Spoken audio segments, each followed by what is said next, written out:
So I'm Jordan Bales. I decided to come talk about the answer to some important questions. So growing up, generally what you ask all around here, nobody cares about what job they want. Some people get lucky and have calling. Some of them know they want to be a doctor. Some of them know they want to be software engineers. Other people know they want to be nurses. Some people know they want to be teachers. However, you also have that very large subset. Just tell me what to do. I want to be successful, respected, and wealthy. So, and everybody's like, oh, it just depends. You'll figure it out. That doesn't go over well in most people's heads. All those kids that just aren't worried about the details or worried about the big picture, they don't want to hear it depends or it'll work out. Next slide. All right. So what do I need to do to be rich? This is the question all those kids are asking. Absolutely. What do you have to do? Of course, people are going to say doctor. You need to be a famous tech entrepreneur. Everything and anything in between. The issue at hand is it's not right. Let me see the next. So all you have to do, here's the absolute answer. Max your 401k, max your Roth IRA. Compound interest will handle the rest. If you do this, I don't care what job you have. I do not care. As long as you can meet these numbers per year, it will all work out by the time you're in your 60s. You can look this up. It's called the Trinity study. You just withdraw 4% of your total portfolio in retirement. It'll all work out. So let's see the next slide. So it doesn't feel right, does it? The reason that doesn't feel right is because you're not after money. You're after respect and notoriety and fulfillment. So next slide. So why should you listen to a redhead like myself? So spent some time up in Charlottesville, as you can see. I'm a big numbers person. That's also stemmed from childhood. I played the odds. I was all right at basketball. I was definitely, as you can tell, based on my awesome height, I wasn't going anywhere. So it was time at about the 9th grade. It was time to hang up the ball shoes and be a good little nerd. And it paid off. So career-wise, I've been a data scientist, been a software engineer, and I recently ventured out to be an entrepreneur, combining these two. Throw back about my life. I'm from Richlands, Virginia. Other than my time up in Charlottesville, it's where I've been. Something about me, I'm hard to hate. Although I will say literally anything to anybody, does not bother me in any capacity. Do not care. And I have an abundant amount of hobbies. All the stuff these people have talked about, I've at least dabbled in, and a mild YouTube addiction. That's where the hobbies stem from. Let me see the next slide. So what is the right question? And I'm not going to use the word it depends. That racks my brain, and I know it does the kids that need to hear this. The right question is, let me see the next one. What do you need to be fulfilled and happy? And that's not something that you can just, we'll talk about that in a second. That's something that you have to sit down, like Blake said, and pull from within. Nobody knows what that is. You have to answer that yourself. Like I said, if you're after money, max those 2 retirement accounts. You'll get there. Don't worry about it. But if you're just asking about, I don't need details. I don't care what job I have. I don't care where I live. It's all about, you just need to figure out what fulfills you. Next. All right, so stay with me. Don't lose me. Not gonna tell you to go backpack across Europe. I'm gonna lay this out for all the type A logical thinkers. Blake stole most of my stuff. I'm gonna let you know. You'll find out that time playing Pokemon on the front porch apparently rubbed off on each other. So let me see the next one. All right, so here's the trap. If you look at this as an exact depiction of Jordan getting into the University of Virginia. So what's next? That's the trap. What is next? If you're me, you lay me a thing of steps out, I'm gonna accomplish them. I don't care who gets in my way, what we have to do. I tell this story all the time. My little brother, not this one, the other one off at UVA right now, broke his femur. Jordan had a Spanish test the next day. As he got med-flighted off, I'm studying for that test. I hope the best for you, man. And he's fine. He's fine. I think he's forgiven me, but I'm studying for that test and acing it, which I did. Spanish is not my strong suit. So what's next? Get it into college, get your first job, buying your first house. Then what? So this is commonly referred to as the hedonic treadmill. So it's always what's next, what's next, what's next. What people realize once they get right here, what is next? No one knows. Some people will take until they're 50 to get this. Some people never will get it. Other people will achieve all these by the time they're 26. And then what do? You want to go out back by the fire pit and twiddle your thumbs? Like, what do? So let's see the next one. So here's the factor variables of reality. And if you notice, there is an equation. Um, goals are important. Work ethic is important. Money is important. Finding fulfillment is easy-ish. Just optimize for fulfillment. All these are factors in how to be happy.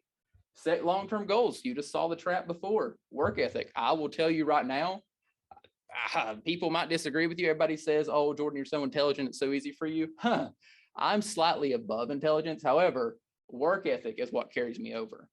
When I went to the University of Virginia, I went from being one of the smartest people around to, oh my God, please let me pass. How I survived that is coding had not been put in the schools anywhere, even in Nova. Thank God that had not been there yet. So all these kids could kill me when we were back to proofs in math or standard statistical learning. But when it got time to come program, you better believe I can stay up to 4 a.m. and get up at 6 a.m. and code all night until my eyeballs are getting ready to fall out. So absolutely, all these are important. I realize money's sometimes a difficult subject to speak about. That's your liveliness. You need to optimize for it. I'm not saying let it control you. You control it. That's why it's not over here on the equal. And then being different can be borderline crippling.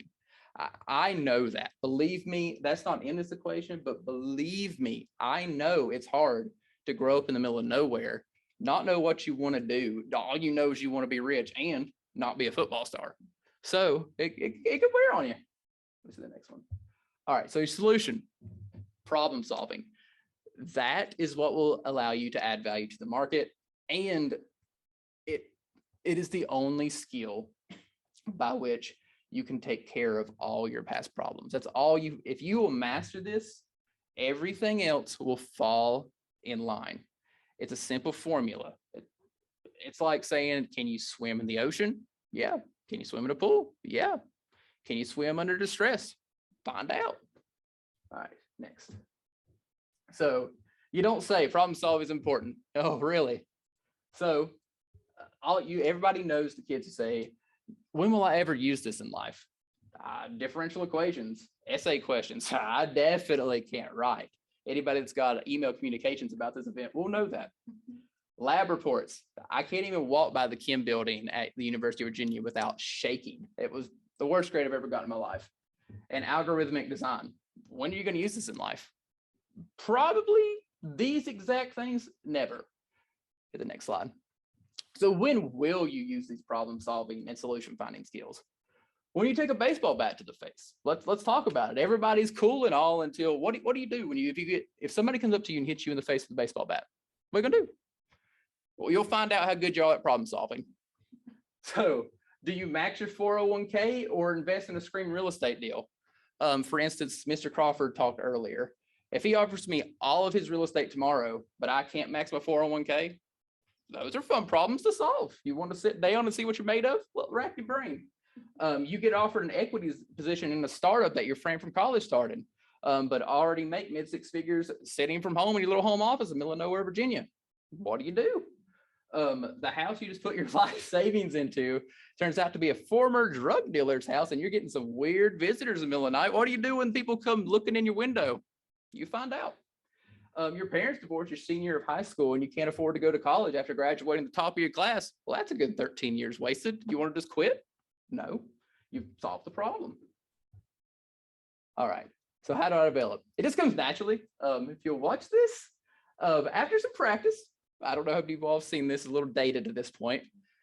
You just get used to them. Those hard problems, but they're not so hard anymore. I mean, okay, so what? You crashed the entire, let's pretend GSA accounting database. You override it with your, let's say, Jordan Bales in every database column. And what's the worst that could happen? They don't need to keep count of money for the federal government. So those problems become small, especially after you've been hit with a baseball bat. All right, so let me see the next one. So that's a nice inspirational talk. I'm trying to hit in the middle of everybody. As you can probably tell from all this, I dabble in a lot of things, whereas these previous speakers have been experts in their field. That is something that I've just done. Like I said, it probably stems from my YouTube addiction. So let me hit on some important points, and we'll definitely go into careers slightly. So education, the arts are important. I don't care for them. I'm not a Spanish or English person. However, the liberal arts are absolutely important. We need creative people. There's no question. It's not for me, but we need creative people. And when those creative people get their potential unlocked, it's hard to keep up with them even as an engineer. All right, so engineering is the career for those who followed this talk. If you like to know that you can max your 401k and everything's going to work out, this is for you. I realize we don't know a lot of engineers if you grow up here. 100% get it. Everybody tells you go be a pharmacist, go be a dentist, go be a medical doctor. They make so much money. Have you seen their cars? Do they? Like, what do you know their life story? Probably not. So, and I mean, where we live is amazing. Would not trade it for anything. But if you follow this talk and your logical type A personality can get it, please look at engineering. If you have any questions, let me know. Exposure, try everything that interests you and own it. If you don't want to play sports in high school, don't play them. You want to sit at the house and play Pokemon? Heck yeah, own that. Use the internet. That's where I've learned almost everything I've done in life. It just comes. Like, if you have an interest, go down that rabbit hole. Don't be afraid. Just do it and own it. You will thank your future self later. It's probably not going to be the funnest playing Pokemon in high school, but you'll get it. You'll get it. If you enjoy computers, I bet many of you would enjoy construction. I personally enjoy playing with electricity. I'm by no means an electrician, but once you start figuring out what's behind the walls of your house, that piques interest. And if that does pique your interest, make sure to explore engineering. All right, and so careers that you should consider. We've got software engineering, data science, DevOps, entrepreneurship. Maybe you have to have a little creativity and grit to manage that. Management consulting, IT consulting, strategy consulting.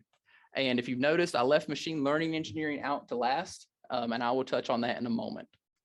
Let's see the next one. All right, so the ladder and careers. So like anything, the problem solving skill set has stages of growth.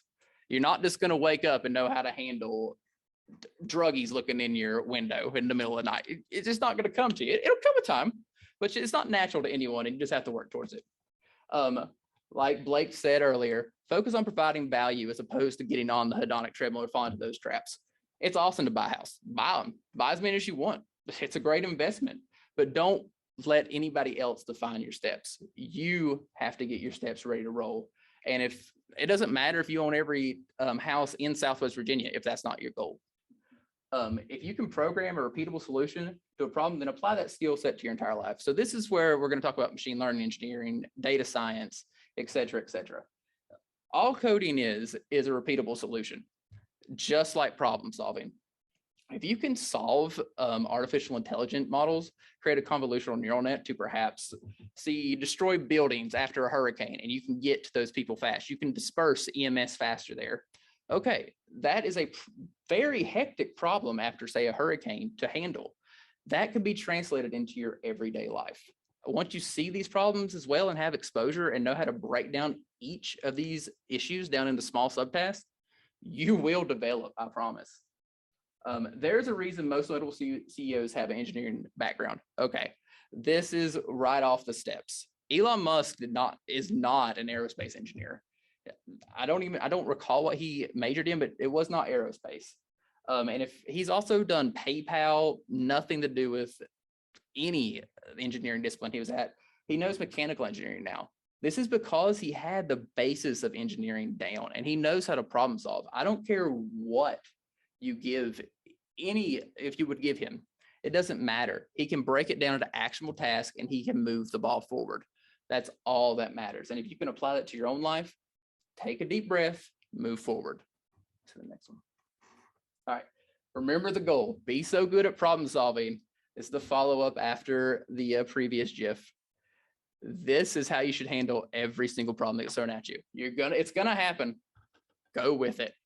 Yeah, you could crash and die right here, or you could live to tell a story. Do anything that, chances are, if you're asking yourself what should you do and you're afraid, I always started going, and I don't know if this is good or not, that you can make your own decisions.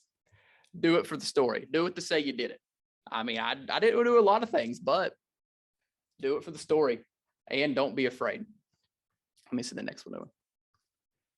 All right. So here's my contact information. If you email this, I will answer you. No question about it. Absolutely, it will be answered. And set your goals, optimize them, very similar to the equation. Whatever you have, make an equation of it and optimize for your goals. Ignore the narrative. Make your own steps. Do not focus on buying a house, buying a house, buying a house. When you get one, it's the same. You've been living in a place your whole life. It's the same. And then with that being said, if you all have absolutely any questions, you let me know and I will get back to you. We have any questions in here? So what was the AI you was talking about, the artificial intelligence stuff? For the buildings? Yeah. Yeah, so back in grad school, it's not a dissertation, it's called a capstone. So we worked with a nonprofit called Save the Children, and what's it called? CMU, Carnegie Mellon University, has this huge SpaceNet data set. I can't recall the exact name, but it's tons of super, super high-end pictures that are taken from a satellite. And we were able to take those from natural disasters and look at before and after. And we were able to, by applying a convolutional neural net, pick what had changed the image essentially. So we were able to detect buildings and then not only detect if they weren't there anymore, but detect the level of danger, level of destruction. So yellow, meh, red, you need to get there ASAP because if there are kids there, you got to get them. Green, you can roll those down. Obviously, you want to get to all of these people, but you only have X amount of people that can get to hurricane victims, especially if you're talking about like islands and such. So we did some of that. That's where I really got into deep learning, which is a subset of machine learning. And we ended up making a user interface for it as well. So that was part of the problem. But you don't develop your own machine learning models anymore. You just take them and tweak them to the specific case. So for instance, we didn't want to know about, like it wasn't going to help us to analyze images of like blizzards or icebergs going away. It helped us to analyze stuff that happened in the desert or near a desert, stuff that happened on islands, etc. So you're able to chop that out of your data set and optimize for that, the different variables. So we were able to make a user interface to pass that off to the nonprofit. So as opposed to doing all this deep research to be like, oh, we failed stuff that awesome. We started out wanting to analyze algae. We thought that having a interactive platform for the nonprofit, the less technical people to use would be awesome. And I assume they've used it since. I'm sure someone way smarter than me has made it better. So yeah. When you first went to college and stuff, did you have like a pinpoint idea on exactly what you wanted to major in, or did it just like a funnel, started broad, and as time went by, you kind of figured it out? What would be your advice? For, Absolutely. So talk to people. I had when I went to school, I wanted to be a dentist because I wanted to make money. I didn't give a crap about any of that. I just wanted to make money. That's all I cared about. I mean, let's be real. Let's name a problem in your all's head. Can it be solved with money? Probably. I'm not saying all of them, but probably. So when I went there, so I majored in statistics. Like, let's be real, just pure math and playing the odds. And I fell into that. My roommate, he's going to talk after this. He was in stats, and so I followed. That's literally, and thank God I followed. And from stats, there was a coding language called R. And that's where I started coding. And I was like, oh my God, I made the first A of my entire life at UVA. I was like, we're going to stay this path. There's going to be no going between it. So in terms of like choosing, I'm not going to say going blind like I did. Terrible idea. Like my brother, he's at UVA right now. We knew he wanted to be a computer science major. There's no question. He declared his major within the first semester of being there during COVID. And so it was harder to get paperwork through. We knew what he wanted to do. So I was kind of like, hey, let me figure this out. But let's just push him a little bit different. So advice, I would talk to people. If you have any inkling, I mean, find it via YouTube and such. Like if you want to do it, then go find somebody who does that and say, hey, is it worth it? Some of the wealthiest real estate investors I've talked to, because that's what I ended up wanting to do in college. And I was going to be a real estate analyst. And I was like, maybe I could just buy them myself and do a little coding first. So I would find those people, but some of the wealthiest people I know, you would have no clue, no clue. And they'll tell you if it's worth it or not. I mean, you want to make a lot of money? Yeah. You want a family? Well, you might want to balance that. So in terms of like picking what you want to do, think about it. If you need to go to Southwest for 1 year or two, do it. If you want to take a gap year, do it. What's going to happen? Like, what's the big deal? They're not going to take the federal money away for you to get a federal student loan. Take a year, figure out what you want to do. Try. It's a lot cheaper for you to have a minimum wage job and try everything you see than it is for you to go, hey, I don't know if I like this degree I just spent 50 grand on. Let's go back to grad school and spend another 100. So that's what I would suggest. I had no idea. That is not how you should go in. But I fell into all my opportunities. I will say, well, I knew, like I said, I knew how to work for the work ethic. That just happens growing up here. That is our superpower growing up in Southwest Virginia. We all know how to work, whether you realize it or not. We definitely have a work ethic instilled in us. And if you can apply that to an outside trade, hopefully you're the smartest. I hope that for everybody in here. I hope you find something you're the smartest at. Odds are you're going to have to find your unique niche and your unique endpoint. It's probably going to be work ethic if you're from here. So that would be my best advice. Yeah. Yeah, I have a question that, like, I probably have a good sense of this, but I'm sure some people would ask. Yeah. If they're watching this. So how did you become an engineer without a degree in engineering? Yeah, like I said, fell into it. Majored in stats, pure numbers. We're talking. I remember I used to be known as the person who's good at math. I mean, I did advanced math. I took calc in junior year, straight A's, dual enrollment. It was easy. Well, let me tell you, I guess I learned the wrong calculus at Richlands High School because it did not translate. So I know. Glad you can relate. So it happened. So let's pretend I was in probability, the class, and I was sitting there and they started drawing, not like finding the area under the curve. You know, you can keep up with that. And then they drew another curve that went like this. And you're like, find the center point. I was like, no, we're not finding that center point by hand right here. And I was like, this is crazy. Nobody's going to answer this. Kid right across the hall from me. It's a small room, probably about this size. Hand shot up. Oh, it's blah, blah, blah. I was like, holy crap. I am done. We're talking second day of class here. I was like, I'm done. This is going to be god awful. And so eventually I fell into a couple of programming class. Python was still like not the chosen language of choice for data science. It was R. And I was like, oh, okay, I guess we're going to do programming. Hope the best, because it was a requirement. Well, I got in there, and like I said, I was able to outwork the other people. But it also just clicked. I mean, it's just math. I don't know if anybody is afraid of programming, it is algebra. Like, it gets a little more complex as you get up there. But if you're afraid, it is algebra.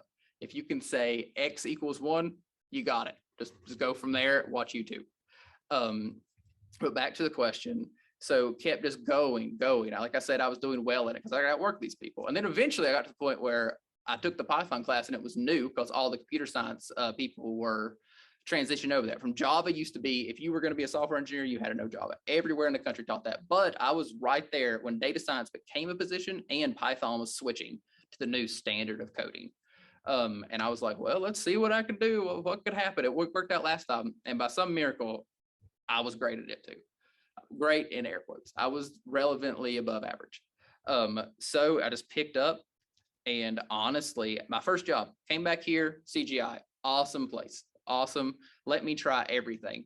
They were like, we don't know. You don't actually have an engineering degree. I know it's stats and I know it's number heavy, but we're going to want you to be a functional person. I was like, I want to be home. Okay. So went there, and that lasted probably a year and a half.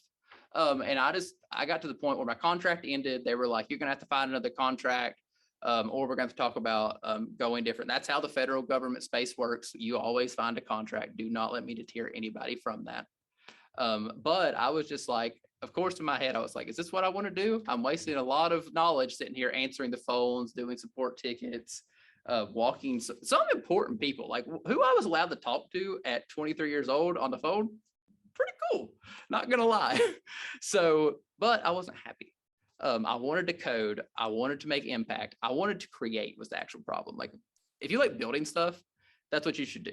I like building things that could be scaled and will long outlive me. So I fought my way onto, we switched to a new agile software development is the new thing now. It's how you develop software. It used to be 1, 2, 3, 4 waterfall method, you would just do it. Now it's agile. So you're coming up with a MVP, minimum viable product. So imagine the sketchiest car you've ever seen in your life going down the street. That's what you've built. That's within 2 weeks, you've built that. And then by the time your actual contract says you have to have this done, you better have a Lambo out there, which is fine. I mean, a little stressful, but we were switching to that, and the people, they were still measuring things on Excel, which is fine. That's the industry standard. But I was like, I could probably do some cool stuff with this. You want to give me a chance? And my contract was ending. And one of the directors at the Lebanon office, his name's Fabian. He was like, you aren't going to leave me alone until you let me do this, are you? I was like, no, absolutely not. I was like, I've had thoughts about going elsewhere. I mean, I'm not going to lie to you. I don't want to do that because there was no elsewhere in Southwest Virginia. It was, you're going to have to move to Charlotte. And I didn't want to do that. So finally, after annoying him, we'll say he let me on the team, forced boy of the team. And a year or so later, we started, or really it was over 2 years, but we built an entire product that we ended up scaling. By the time I left my first job, I want to say an entire business unit used it by that time. So it started out me and one of the guy who left shortly after playing with our coding language, and it just ballooned. So how did I become an engineer? Well, I got pandemic hit and I didn't want to go back to the office. I'm a little introverted, as you probably tell. I was like, I'm not really feeling this hybrid thing, guys. They were like, well, we're going to have to, it's out of our hands. And I was like, I understand, nothing personal there. But then I was like, yeah, maybe I'll just apply to these jobs on LinkedIn. And in the tech field, you job hop. That's how it rolls. You want to make money. You're not like Mr. Crawford was talking about earlier. Why would he elevate somebody that was already there working hard? Hop jobs and your career will thank you.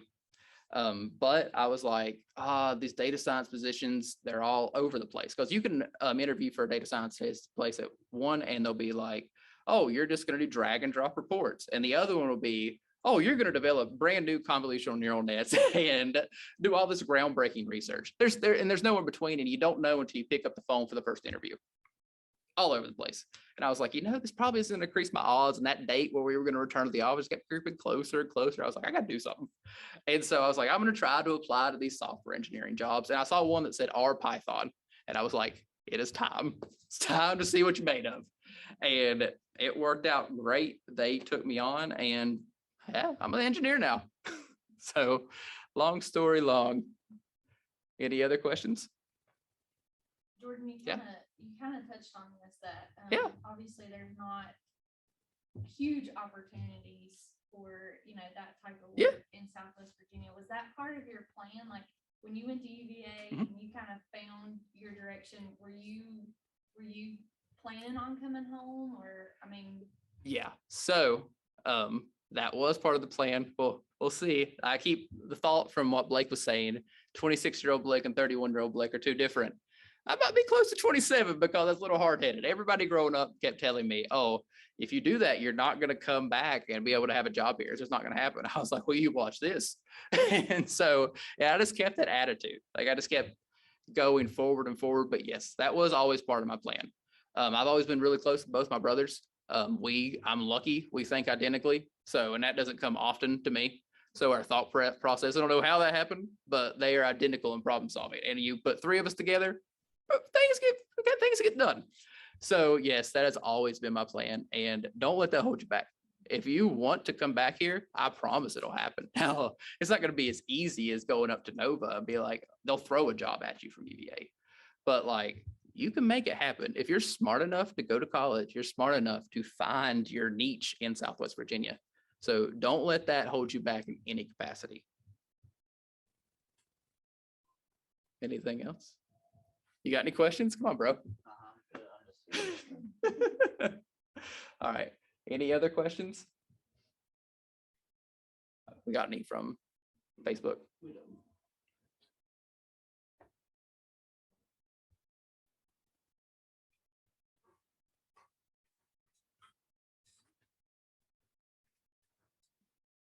Awesome. Well, thank you all for listening. And like I said, you have any questions whatsoever, you reach out to me on that number that was on the previous slide. Thank you.